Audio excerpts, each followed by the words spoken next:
Alright, so this is a short tutorial on how to use this tool called PedCatch. If you just type in to your browser PedCatch, it'll take you to this website, and this is used for assessing accessibility for um, things like train stations, parks, um, other facilities. And so the first thing you need to do is pick an area, and you can do that in two ways. So you can either type the location in here in the box, or you can zoom into the location you're interested in, and then right click, and what that'll do is it'll download the street network data for the particular chosen area and assess that area for topography. So how steep are these streets? So that's one way, right clicking, or you can type in the address. So let's type in, for example, Footscray,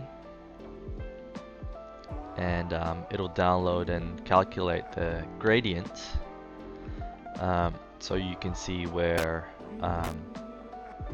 so if these are red, it's over the gradient threshold, and the gradient threshold can be adjusted.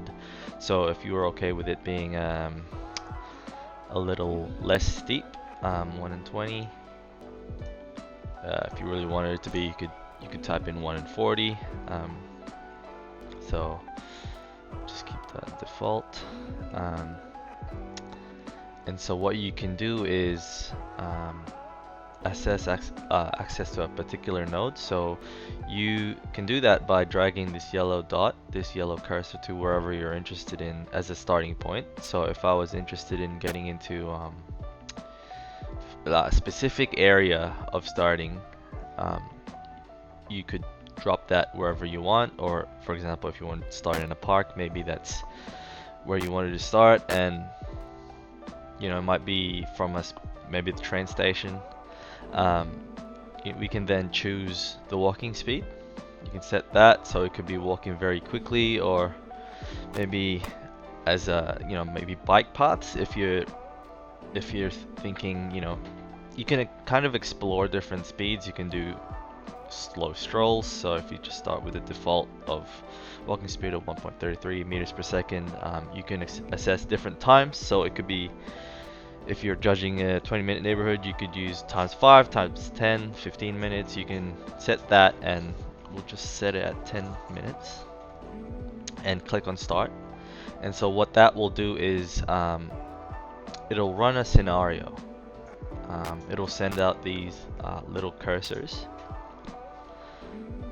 that will traverse the street network of your choosing. And as you can see, they sort of walk around through each of the different streets, and depending on your settings, they won't go down along streets that are too steep.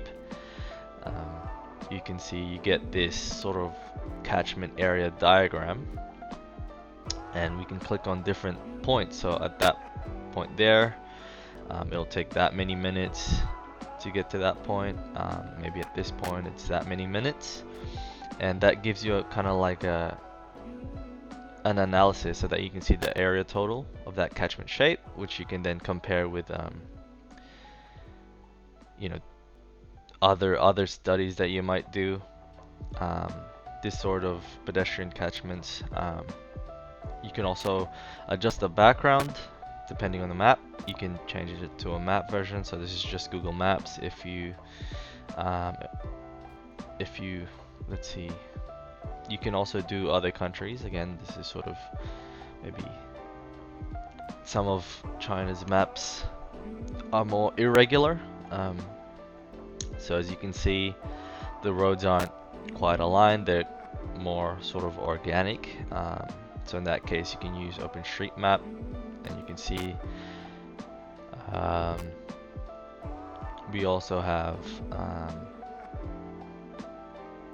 the ability to do a simulated offset, or you could generate paths.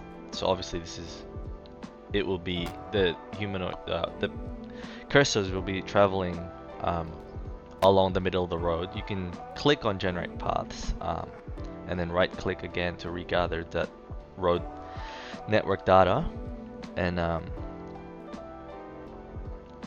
that's done a simulated sort of footpath which runs down both sides of the street, and you have little crossing points. So it's suggesting that these points you might have to wait a little bit to wait for cars or feel your traffic lights to change so that you can cross.